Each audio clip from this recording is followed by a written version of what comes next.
창세기 46장 1절에서 7절까지 말씀을 함께 보도록 합니다. 창세기 46장 1절에서 7절까지 말씀을 번갈아 가면서 보도록 하겠습니다. 제가 먼저 읽습니다. 이스라엘이 모든 소유를 이끌고 떠나 브엘세바에 이르러 그의 아버지 이삭의 하나님께 희생제사를 드리니 그 밤에 하나님이 이상 중에 이스라엘에게 나타나 이르시되 야곱아 야곱아 하시는지라. 야곱이 이르되 내가 여기 있나이다 하매 하나님이 이르시되 나는 하나님이라 내 아버지의 하나님이시니 애굽으로 내려가기를 두려워하지 말라. 내가 거기서 너로 큰 민족을 이루게 하리라. 내가 너와 함께 애굽으로 내려가겠고 반드시 너를 인도하여 다시 올라올 것이며 요셉이 그의 손으로 내 눈을 감기리라 하셨더라. 야곱이 브엘세바에서 떠날새 이스라엘의 아들들이 바로가 그를 태우려고 보낸 수레에 자기들의 아버지 야곱과 자기들의 처자들을 태우고 그들의 가축과 가나안 땅에서 얻은 재물을 이끌었으며 야곱과 그의 자손들이 다 함께 애굽으로 갔더라. 7절 함께 읽습니다. 이와 같이 야곱이 그 아들들과 손자들과 딸들과 손녀들 곧 그의 모든 자손을 데리고 애굽으로 갔더라. 아멘. 요셉이 살아있고 애굽의 총리가 되어 있다라는 사실은 야곱네 가족에게 큰 변화를 가져옵니다. 요셉이 아버지의 가족을 애굽으로 오라고 초대했기 때문에 그렇습니다. 그것도 잠깐 방문하는 것이 아니라 애굽에 내려와서 함께 살자라는 초대였습니다. 오늘 본문은 요셉의 초대를 받아 야곱네 가족이 애굽으로 이민을 가는 과정입니다. 야곱의 가족이 애굽으로 이민을 가는 것은 아주 중요한 사건입니다. 야곱의 가족이 애굽으로 이민을 가야 출애굽의 역사가 이루어지게 됩니다. 그러기에 성경은 이 과정을 자세하게 설명해 주고 있는 겁니다. 자, 우리 1절 말씀 함께 보도록 하겠습니다. 시작. 이스라엘이 모든 소유를 이끌고 떠나 브엘세바에 이르러 그의 아버지 이삭의 하나님께 희생 제사를 드리니 야곱이 이제 애굽으로 내려가기를 결정합니다. 그것은 가나안 땅에 기근이 왔기 때문이기도 하지만 앞으로 5년 동안이나 계속해서 기근이 있을 거라는 요셉의 말을 믿었기 때문입니다. 또 애굽에는 곡식이 많이 있고 무엇보다도 요셉이 애굽의 총리이기에 지금 이 상황에서 애굽으로 내려가는 것이 누가 보더라도 맞는 일입니다. 그런데 야곱은 애굽으로 가는 것에 대해서 아주 조심스러워합니다. 왜 그렇습니까? 혹시 이 기근이 하나님의 테스트는 아닐까? 요셉이 애굽의 총리가 된 것도 혹시 하나님의 테스트가 아닐까 하는 생각이 있기 때문입니다. 상황은 애굽으로 가야만 되는 상황입니다. 기근은 아직 5년이나 남았고 자신에게 있는 곡식은 없지만 애굽에는 곡식이 많이 있기 때문입니다. 그러나 야곱의 믿음이 상황에 따라 움직이는 그런 천박한 믿음이 아닙니다. 오랜 세월을 거치면서 야곱은 아주 깊은 믿음의 소유자가 되었습니다. 믿음이 적을 때는 상황에 따라 살아갑니다. 나에게 좋은 상황이 오면 그걸 하나님의 인도하심을 알고 좋아하고 그것을 덥석 물죠. 젊고 아직 신앙의 경륜이 얕을 때는 그럴 수밖에 없습니다. 왜냐하면 하나님의 깊은 뜻을 헤아리기 어렵기 때문에 그렇습니다. 그러나 믿음이 깊어지고 성숙해지면 상황보다 말씀을 더 중요하게 생각합니다. 야곱이 애굽으로 떠나는 것을 왜 주저했던 것일까요? 상황은 분명 애굽으로 가야 되는 게 맞는 상황이지만 하나님의 결제가 아직 떨어지지 않았기 때문입니다. 가나안은 하나님께서 조상들과 자신들에게 주신 약속의 땅이었습니다. 야곱은 젊은 날에 가나안을 떠나 하란에서 살아본 경험이 있습니다. 가나안을 떠나 산다라는 것이 무엇인지를 야곱은 너무나 잘 알고 있는 사람입니다.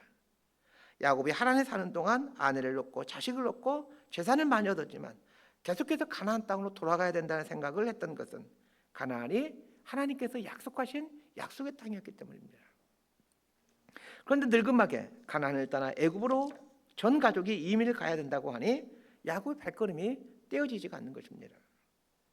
좋은 상황 앞에서 상황에 따라 결정하기보다는 하나님의 뜻에 따르겠다라는 이런 각오, 그리고 그 사이에서 하게 되는 갈등, 이러한 갈등은 우리를 온전한 믿음의 사람으로 만들어갑니다. 야곱이 이제 가나안에 떠나 애굽으로 가는 중에 브엘세바 지나게 되는데 브엘세바에서 멈추었습니다. 이게 중요합니다. 브엘세바에서 멈춰섰다는 거. 왜 야곱은 브엘세바에서 멈춰서는 것일까요? 브엘세바는 가나안 땅의 남쪽 경계선입니다. 브엘세바를 넘어서게 되면 이제 광야, 신의 광야가 나오게 되고 이어서 신의 광야를 통과하고 나면 애굽 땅에 도달하게 됩니다. 그러니까 브엘세바를 지나면 가나안이 아니라 애굽 땅이 되는 겁니다. 그래서 브엘세바에서 멈춰서는 겁니다. 브엘세바에서 멈춰선 야곱의 마음은 평생 살던 고향을 떠나는 사람의 심정일 거고, 평생 봉직간에 살 퇴사하는 심정일 거고, 평생 섬겼던 교회를 떠나는 심정과 비슷한 심정일 겁니다. 그 옛날 아브라함이 하나님의 말씀에 따라 가나안으로 가기 위해 갈대아 우르를 떠났지만 하란에서 멈춰서 버린 것처럼 야곱은 브엘세바에서 멈춰섭니다. 그러나 야곱이 브엘세바에서 잠시 멈추는 것은 하나님의 뜻을 묻기 위함이었습니다. 정말로 우리가 애굽으로 내려가는 것이 하나님의 뜻입니까? 이걸 묻기 위함입니다. 전 여러분의 삶에도 하나님의 뜻을 묻기 위한 이런 멈춰섬이 있게 되기를 바랍니다. 지금 야곱의 상황에서는 애굽으로 내려가는 것이 아주 좋은 거죠.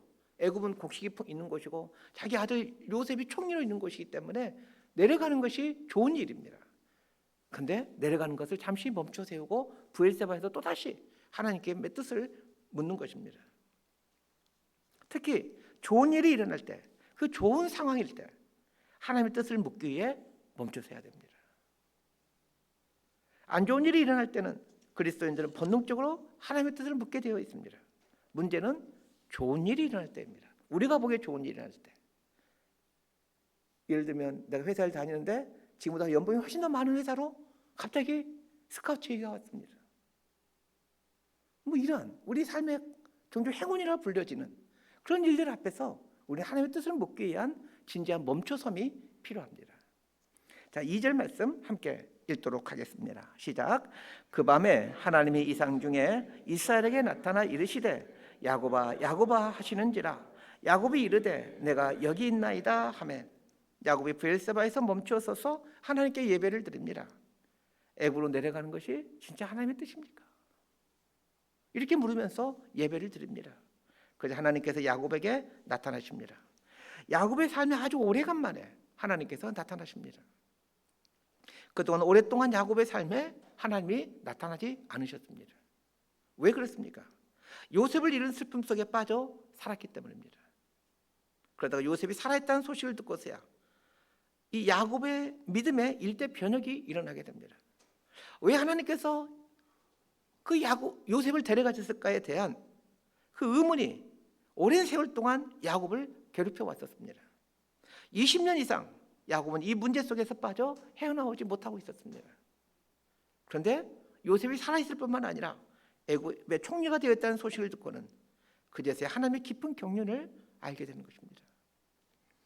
요셉에 대한 소식을 들은 야곱은 그동안에 풀리지 않았던 의문이 풀리기 시작하고 하나님에 대한 오해가 풀리기 시작합니다.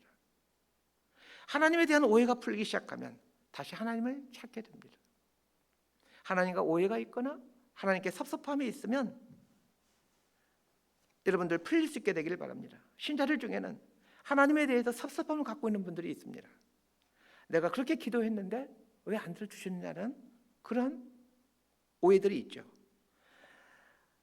내가 하나님께 얼마나 잘해드렸는데 왜 이런 어려운 일이 생기느냐는 거죠. 이런 섭섭함들이 있는 분들이 있습니다. 그러나 이런 오해와 섭섭함은 시간이 지나야 해결이 됩니다. 왜 하나님께서 기도를 들어주지 않으셨고 왜 하나님께서 어려운 일을 생기도록 했는지를 시간이 지나면 알 수 있습니다. 오랫동안 야곱이 하나님께 가까이 가지 못했음에도 불구하고 야곱이 하나님께 예배를 드리자 하나님이 나타나십니다. 2절을 보니까 참 재미있는 광경이 펼쳐집니다. 야곱아 야곱아 하나님이 두 번이나 야곱의 이름을 부릅니다.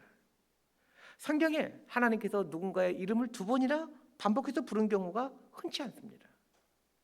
특별한 경우가 아니고서는 이름을 두 번 부르지 않습니다. 창세기 22장에 보면 아브라함이 이삭을 제물로 바친 장면이 등장합니다. 아브라함이 이삭을 제단에 올려놓고 칼로 내리치려고 하냐 그때 하나님께서 아브라함아 아브라함아 이렇게 두 번 이름을 부르십니다.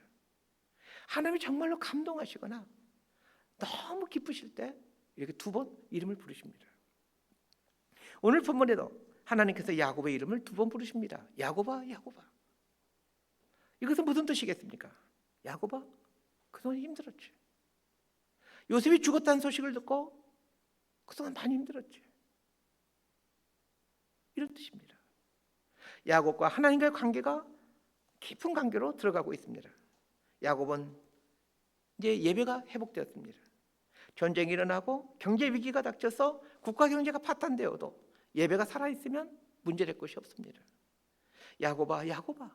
2번 부르시는 하나님의 음성 앞에 야곱이 내가 여기 있나이다 라고 말을 합니다. 이 말은 무슨 말입니까? 하나님 말씀하십시오. 제가 하나님의 뜻대로 하겠습니다. 가라면 가고 멈추라면 멈추겠습니다. 이런 뜻입니다. 자, 우리 3절 말씀을 함께 보도록 하겠습니다. 시작. 하나님이 이르시되 나는 하나님이라 내 아버지 하나님이니 애굽으로 내려가기를 두려워하지 말라. 내가 거기서 너로 큰 민족을 이루게 하리라. 하나님이 하신 말씀을 보십시오. 참 재미있는 다는 생각이 듭니다. 하나님 뭐라 말씀하십니까? 나 하나님이요. 3절 보세요. 하나님이 이르시되 나는 하나님이라. 나 하나님이다. 이렇게 말씀하십니다. 야곱이 하나님이 하나님이신 줄 모릅니까? 그런데 하나님이 나 하나님이다. 이렇게 말씀하십니다. 나 하나님이다 라는 이 말에는 많은 의미가 함축되어 있습니다. 하나님이 야곱에게 하는 말을 잘 보면 야곱이 무엇 때문에 근심하고 있는지를 알게 됩니다. 애굽으로 내려가는 것 때문에 근심하고 있죠. 야곱의 신앙관에는 가나안을 떠나면 안 된다는 생각이 자리 잡고 있습니다. 그 이유 중에 하나는 가나안이 하나님이 약속하신 땅이기도 하지만 하나님은 가나안 지역을 관할하는 신으로 믿고 있기 때문입니다.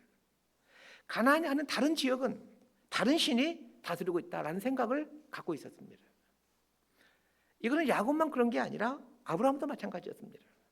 이삭을 낳기 전에 가나안 땅에 극심한 기근이 찾아옵니다. 이때 아브라함이 그랄 지역으로 내려가죠. 그리고는 거기서 아내 사라를 그랄 왕에게 첩으로 바칩니다. 그래서 하나님께서 그랄 왕에게 사라를 건드렸다가는 너 혼날 줄 알아 경고하죠. 이 경고를 듣고 그랄 왕 아비멜렉이 아브라함에게 말합니다. 왜 거짓말을 해가지고 나로 하여금 죄에 빠지게 할 뻔했느냐? 아브라함을 책망합니다. 이때 아브라함이 이렇게 말합니다. 이곳에서는 하나님을 두려워함이 없으니 내 아내로 말미암아 사람들이 나를 죽일까 염려했다라고 답변합니다. 그랄 지역에는 하나님의 돌보심이 없을 거라고 생각했다는 겁니다. 고대 시대 사람들 가운데 고대 시대 사람들 신앙관이 그렇습니다. 메소포타미아 지역은 달신이 관장하는 지역이고 가나안 지역은 여호와 하나님이 다스린 지역이고 저 애굽 땅은 태양신이 다스린 지역이고 이렇게 지역별로 그 땅을 관장하는 신이 있다라고 믿고 있었던 것입니다. 이렇게 믿음의 조상들의 신앙관에는 지역과 신이 아주 밀접하게 연결되어 있습니다. 하나님께서 야곱에게 나 하나님이요 하는 말은 내가 모든 세계를 통치하는 하나님이시다라는 말입니다. 가나안 땅만의 하나님이 아니라 메소포타미아도 애굽도 내 관할이라는 얘기입니다. 그러니 염려하지 말라는 얘기입니다. 애굽으로 내려가는 것을 염려하지 말라는 얘기입니다. 가나안이 내 땅인 것처럼 애굽 땅도 내 땅이니 애굽 땅도 내가 관할하고 있으니 염려하지 말라는 얘기입니다. 우리 4절 말씀을 함께 보겠습니다. 시작.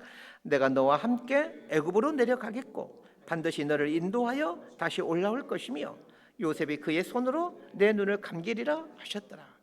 야곱이 애굽으로 가는 것을 주저했던 이유 중에 하나가 가나안 땅이 자신과 후손들에게 하나님이 약속해 준 땅이었기 때문입니다. 하나님이 약속하신 땅인데 우리 후손들에게 주기로 약속한 땅인데 이 땅을 떠나게 되면 하나님의 약속이 이루어지는 것 아니냐, 이런 두려움 염려가 있었던 것입니다. 이 두려움에 대해서 하나님은 다시 올라오게 된다라는 말씀으로 해결해 주십니다. 그러고 보면 하나님은 야곱의 의문과 두려움을 너무나 잘 알고 계십니다. 그렇습니다. 하나님은 우리의 의문과 두려움을 잘 알고 계십니다. 왜 야곱이 두려워하고 있고 왜 야곱이 머뭇거리고 있는지 그 이유를 너무 잘 알고 계십니다. 야곱의 생각에는 지금 애굽으로 내려가면 영원히 가나안 땅으로 못 돌아올 것이라고 생각을 했습니다. 사람의 눈이 이렇습니다. 바로 앞은 보지만 멀리는 보지 못합니다.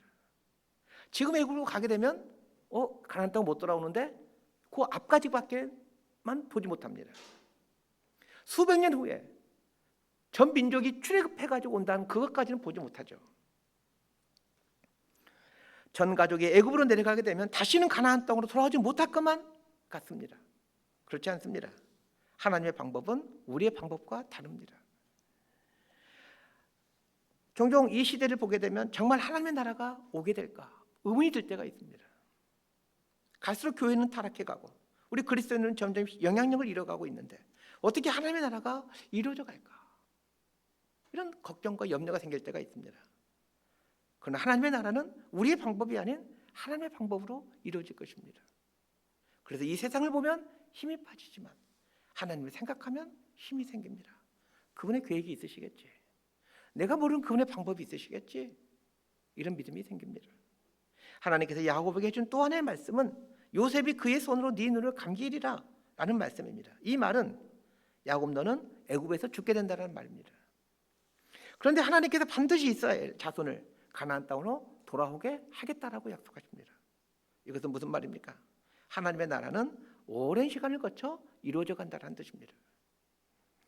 우리는 모든 것을 내 세대에서 보려고 합니다. 그래서 조급해합니다. 그건 저도 마찬가지입니다.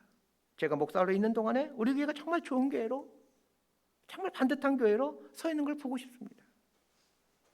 그러나 그 생각을 내려놓아야 합니다.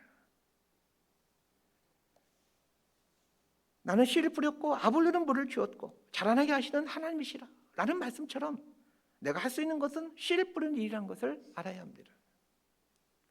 여러분 개인도 마찬가지입니다. 사람은 다 내 때에서 뭔가를 하려고 합니다. 내가 뭔가를 하고 그러니까 조급하는 거고 그러니까 인간적인 방법을 쓰게 되는 거죠. 5절과 6절 말씀 함께 보도록 하겠습니다. 시작. 야곱이 브엘세바에서 떠날새 이스라엘의 아들들이 바로가 그를 태우려고 보낸 수레에 자기들의 아버지 야곱과 자기들의 처자들 태우고 그들의 가축과 가나안 땅에서 얻은 재물을 이끌었으며 야곱과 그의 자손들이 다 함께 애굽으로 갔더라. 하나님의 말씀을 들은 야곱은 그제서야 브엘세바를 마음 놓고 떠나게 됩니다. 미래를 하나님 손에 맡기고 자신에게 주어진 길을 갑니다. 그런데 아주 재미있는 표현이 등장합니다. 5절을 보십시오. 브엘세바에서 떠날새 이스라엘의 아들들이 바로가 그를 태우려고 보낸 수레에 자기들의 아버지 야곱과 자기들의 처자들을 태우고 이렇게 말하고 있습니다. 이 말은 브엘세바에 오기까지는 바로가 보낸 수레를 타고 오지 않았다라는 말입니다. 브엘세바에 올 때까지 바로가 보낸 수레를 타지 않았다라는 말은 바로가 보낸 수레, 바로가 보낸 수레는 바로가 약속한 부귀영화이죠. 바로가 약속한 그 부귀영화 때문에 애굽에 가는 것이 아니다, 그런 뜻입니다. 하나님이 가라고 하시면 가겠지만 바로가 약속하는 그 장밋빛 희망 때문에 애굽으로 가지 않겠다, 이런 말입니다. 바로가 보낸 수레는 바로가 미래를 보장해 주겠다라는 약속의 증표입니다.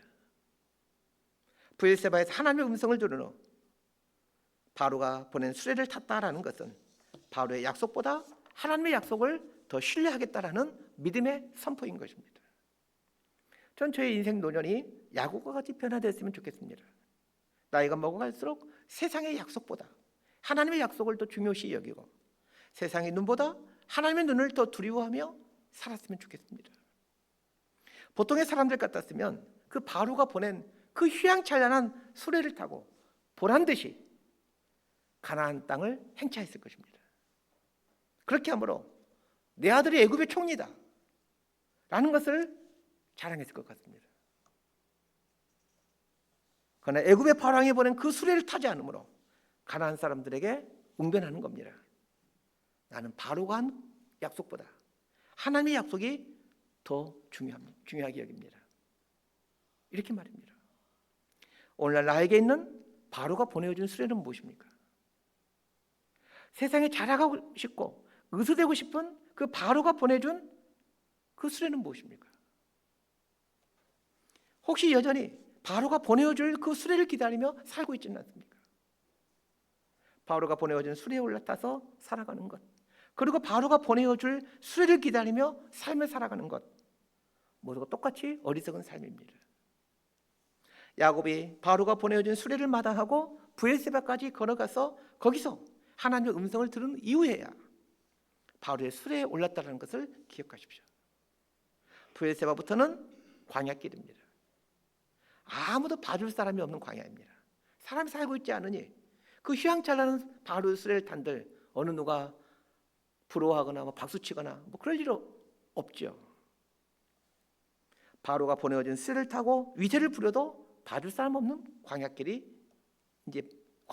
펼쳐지게 됩니다. 그러기에 브엘세바 이후부터 바로가 보낸 수레를 타고 갔다는 것은 바로의 약속보다 하나님의 약속을 중요하게 생각했다는 뜻입니다. 말씀 정리합니다.